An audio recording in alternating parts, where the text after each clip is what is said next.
Assalamualaikum warahmatullahi wabarakatuh.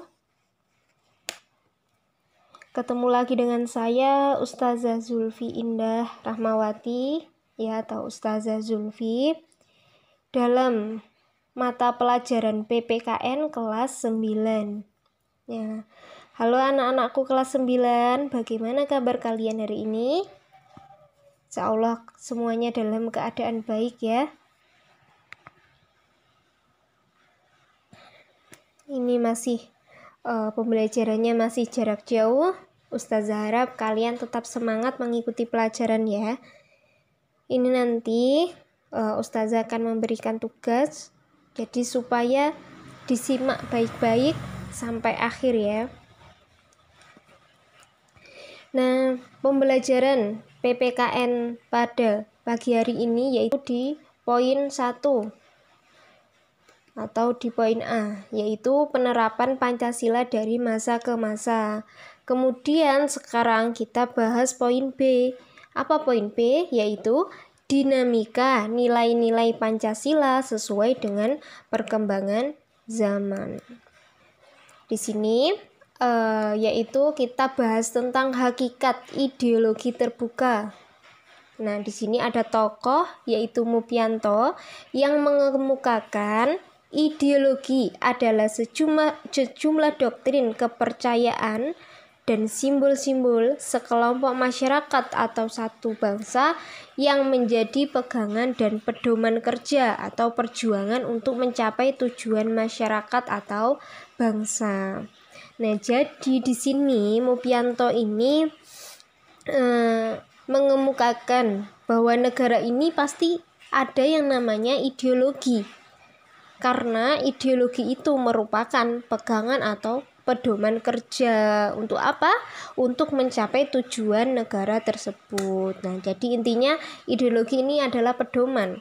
Ideologi Indonesia apa? Pancasila. Sementara ideologi bangsa lain itu berbeda dengan bangsa Indonesia. Pokoknya setiap negara pasti mempunyai ideologi. Ideologi menurut sifatnya ini ada dua. Yang pertama ideologi terbuka dan yang kedua ideologi tertutup. Nah, masing-masing ideologi ini mempunyai ciri khas. Ideologi terbuka yaitu nilai-nilai dan cita-citanya tidak dipaksakan dari luar, melainkan digali dan diambil dari kekayaan rohani, moral, dan budaya masyarakat itu sendiri. Jadi intinya karena nilai-nilai Pancasila itu memang sudah ada pada negara Indonesia sejak dulu, jadi bukan dari luar, tapi dari masyarakat Indonesia itu sendiri. Contohnya apa? Contohnya nilai keagamaan, nilai kemanusiaan, nilai gotong royong. Nah, itu merupakan nilai-nilai Pancasila yang memang sudah ada dari masyarakat itu sendiri sejak zaman dahulu.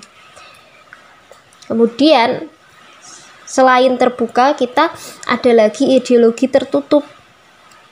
Menurut sifatnya, apa ideologi tertutup itu? Ciri khasnya yaitu ideologi yang berakar pada nilai-nilai yang berasal dari luar bangsa atau pemikiran perseorangan. Jadi artinya di sini bukan diambil dari masyarakat itu sendiri, tetapi hasil pemikiran perseorangan saja. Nah, itulah beda antara ideologi terbuka dan ideologi tertutup. Nah, di sini Pancasila tergolong ideologi apa? Ya, benar. Pancasila tergolong sebagai ideologi terbuka. Kemudian kita bahas yang nomor 2, yaitu kedudukan Pancasila sebagai ideologi terbuka. Pancasila sebagai ideologi terbuka memiliki makna bahwa Pancasila memiliki nilai-nilai dasar yang tetap dan tidak dapat berubah.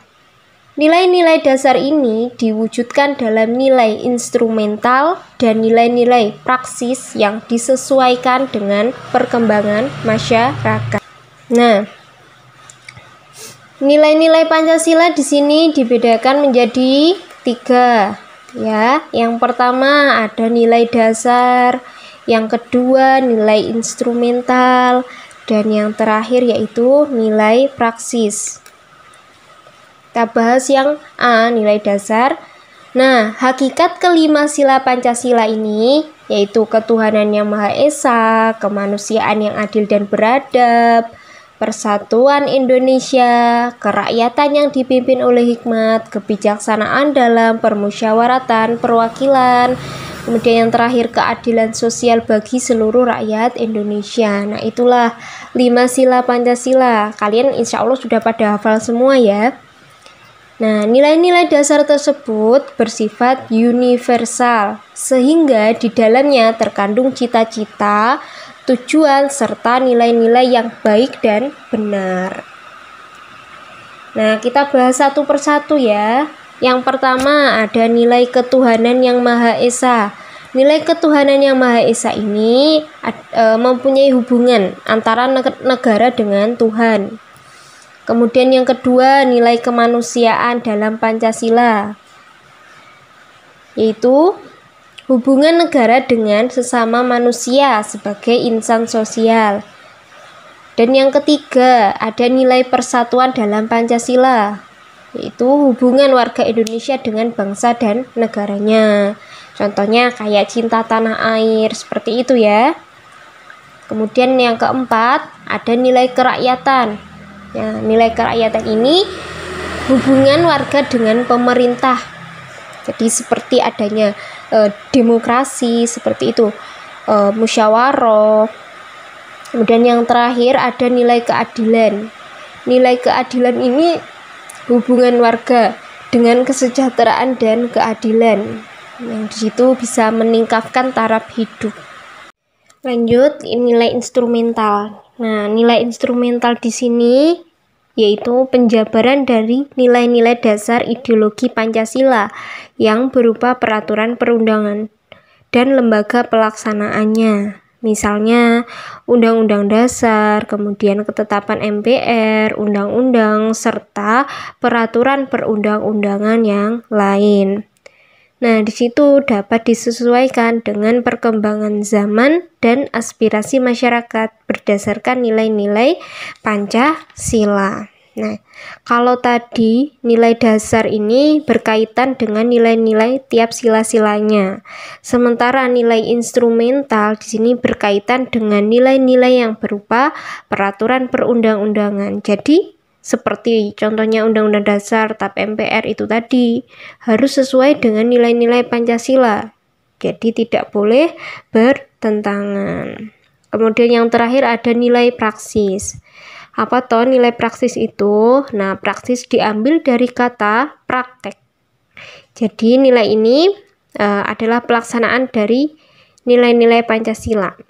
Pengertiannya, realisasi dari nilai-nilai instrumental berupa suatu pengalaman nyata dalam kehidupan sehari-hari di dalam masyarakat, berbangsa, dan bernegara.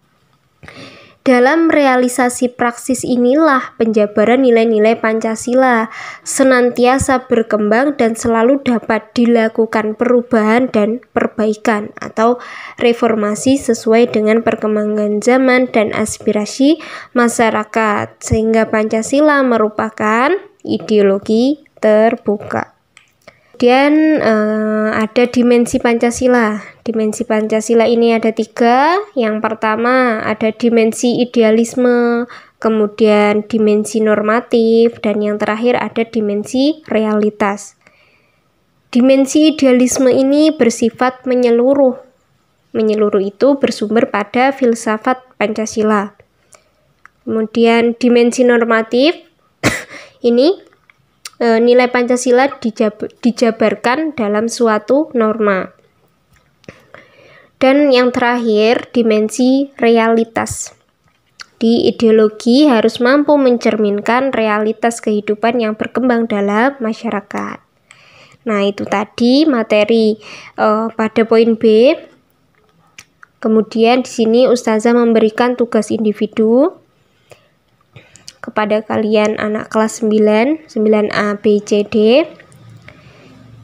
yaitu yang pertama, apakah yang dimaksud dengan Pancasila sebagai ideologi terbuka? Kemudian yang kedua, apa ciri khas dari ideologi terbuka?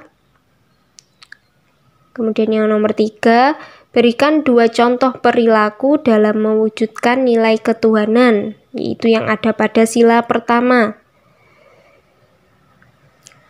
Nomor 4, berikan 2 contoh perilaku dalam mewujudkan nilai persatuan. Nah, ini ada pada sila ketiga. Tugas supaya ditulis di bukunya masing-masing, kemudian difoto. Setelah itu dikirim melalui Google Form. Nah, Google Form ada di bawah link presensi. Nah, link presensi ada di deskripsi YouTube. Nah, kerjakan karena Allah, semoga Allah paring manfaat dan barokah. Apabila nanti ada kesulitan atau ada yang ditanyakan, bisa chat pribadi ya di WA saya. Sekian pembelajaran pada pagi hari ini. Ustazah syukuri kepada anak-anakku sekalian yang telah mau memperhatikan, telah mau mengerjakan tugas ya. Sini Ustazah akan mendoakan kepada kalian semua, semoga menjadi mubalik-mubaligot yang faham, faqih, alim dan barokah, dan juga menjadi pelajar yang berprestasi serta berguna bagi nusa dan bangsa. Alhamdulillahi jazakumullahu khairan. Wassalamualaikum warahmatullahi wabarakatuh.